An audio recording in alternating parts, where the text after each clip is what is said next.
كل من عليها فان ويبقى وجه ربك ذو الجلال والإكرام.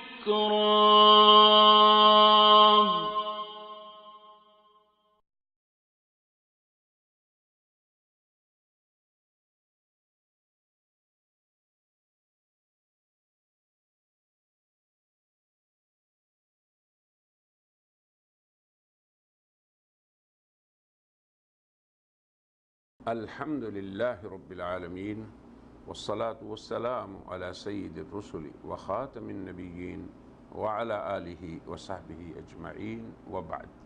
أعوذ بالله من الشيطان الرجيم. بسم الله الرحمن الرحيم.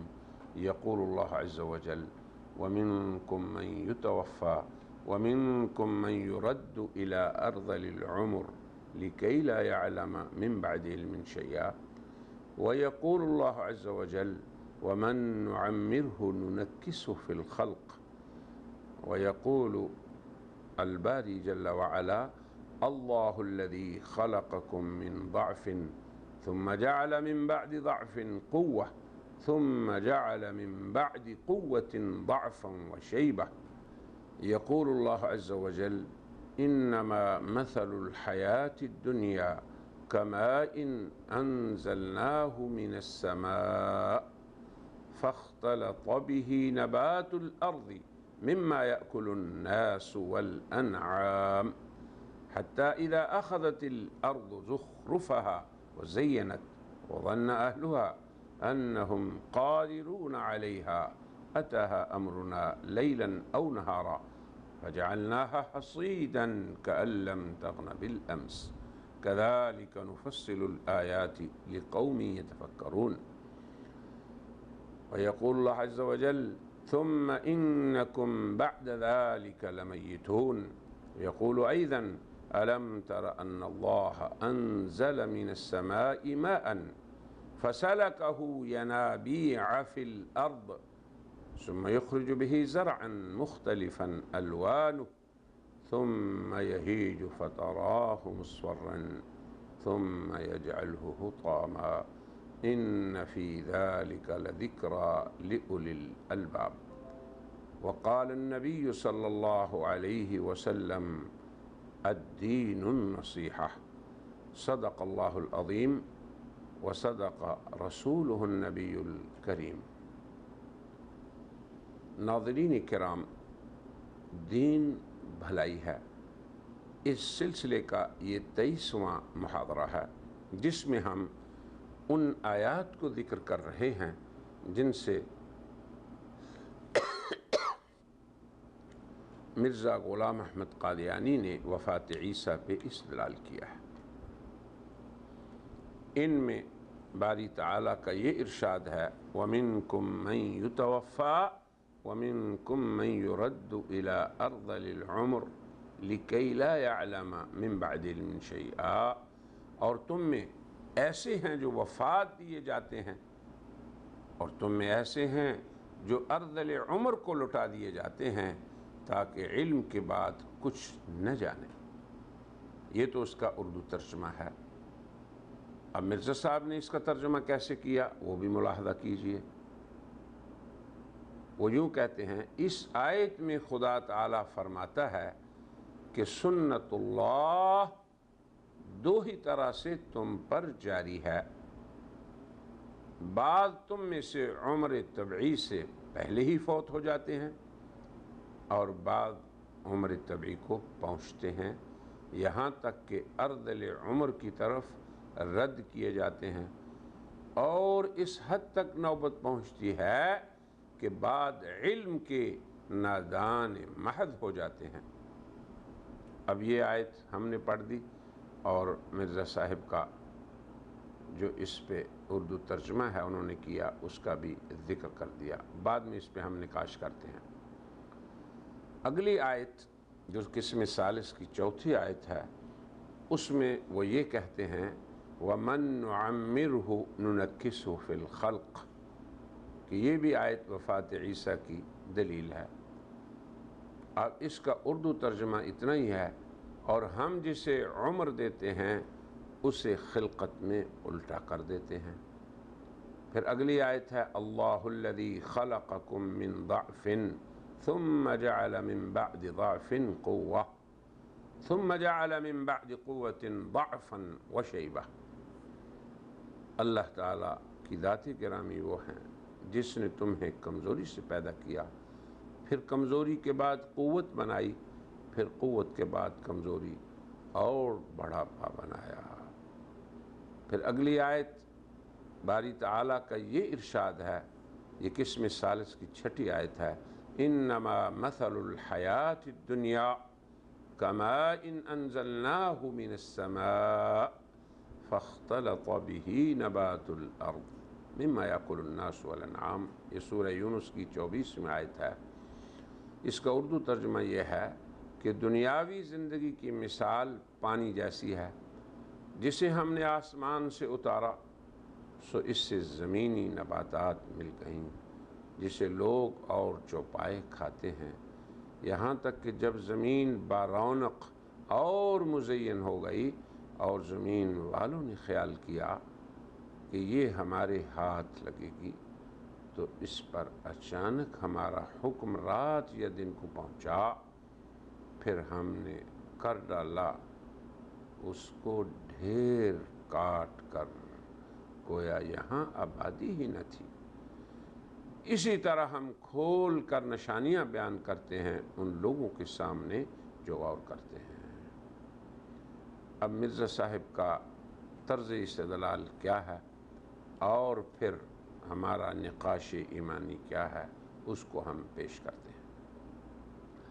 یہ مذکورہ آیات قرآنیہ غور فرمائیں، ان کی نصوص پہ، ان کے الفاظ میں کسی آیت میں بھی صراحتاً یا اشارتاً کہیں حضرت عیسیٰ علیہ السلام کا ذکر نہیں، نہ ان کی وفات کا ذکر ہے، مگر مرزا صاحب ہیں کہ وہ اپنے مخصوص انداز اور طرز استدلال اور اپنی معکوس منطق سے ان کی وفات کو ان آیات سے ثابت کرنے کی ناکام سعی کرتے ہیں۔ اب ان کے استدلال کا خلاصہ یہ ہے کہ اللہ تعالیٰ نے ان آیات میں انسان کے لیے اس کی پیدائش سے لے کے ترقی و کمال تک پہنچنے کے بعد پھر اس کے لیے تنزل اور زوال کا ذکر فرمایا ہے۔ یہی حال عام انسانوں کا ہے، اور یہی حال حضرت عیسیٰ کا بھی ہے، وہ بھی ایک انسان ہے۔ ان کا انہی مراحل سے گزرنا بھی ضروری ہے۔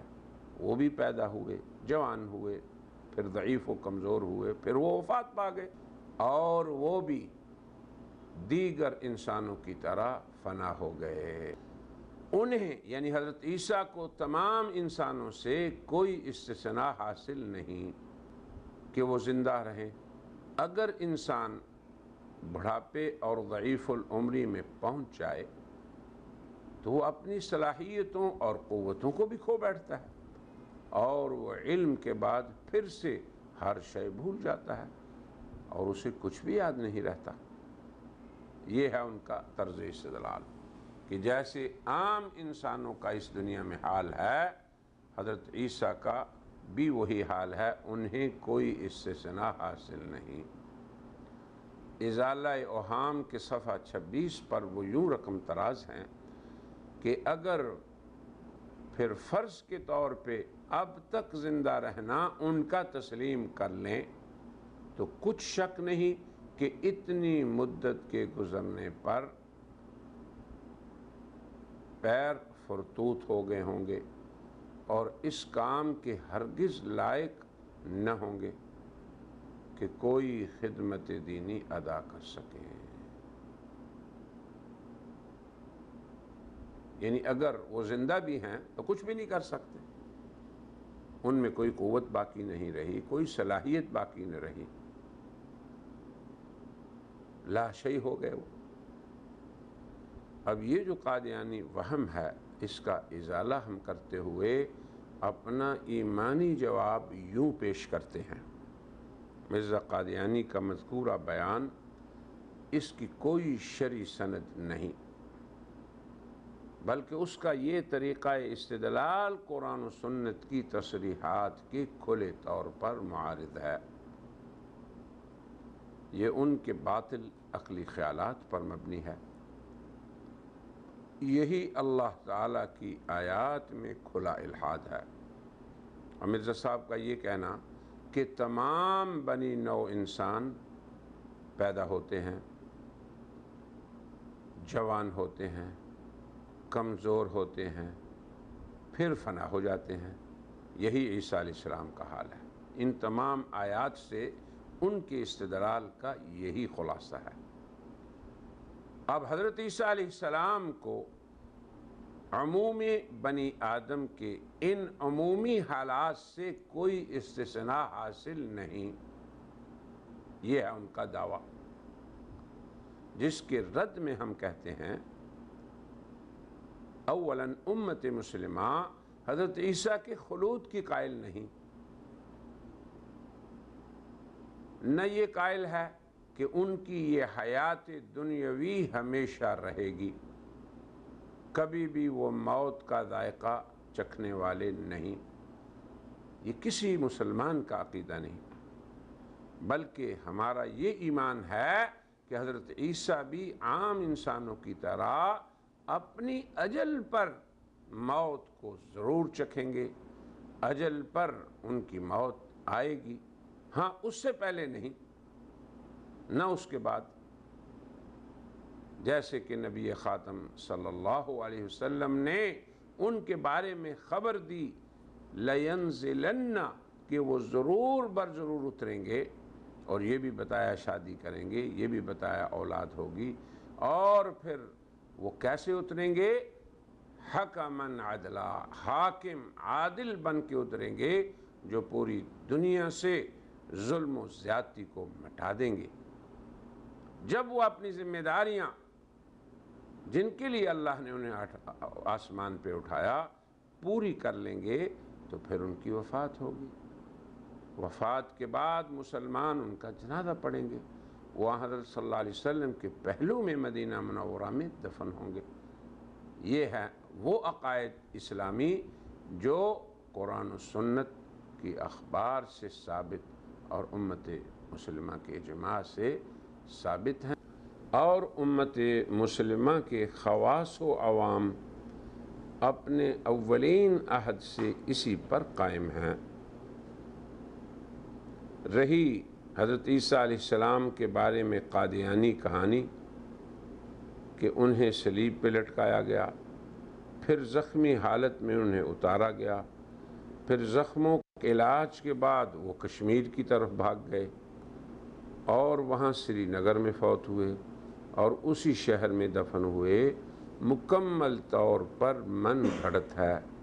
یہ محض حضرت عیسیٰ علیہ السلام کے لیے ان کی اجل سے پہلے وفات ثابت کرنے اور مرزا کی مسیحیت کے اس بات کی ناکام سعی ہے۔ اجل سے پہلے کسی کو موت کیسے آ سکتی ہے، جبکہ حق تعالی شانہ کا یہ قطعی ارشاد ہے لِكُلِّ أُمَّةٍ أَجَلٌ إِذَا جَاءَ أَجَلُهُمْ لَا يَسْتَأْخِرُونَ سَاعَةً وَلَا يَسْتَقْدِمُونَ کہ وقت مقررہ سے پہلے کسی بھی انسان کو موت نہیں آ سکتی، نہ اس میں تقدیم ہوگی نہ تاخیر۔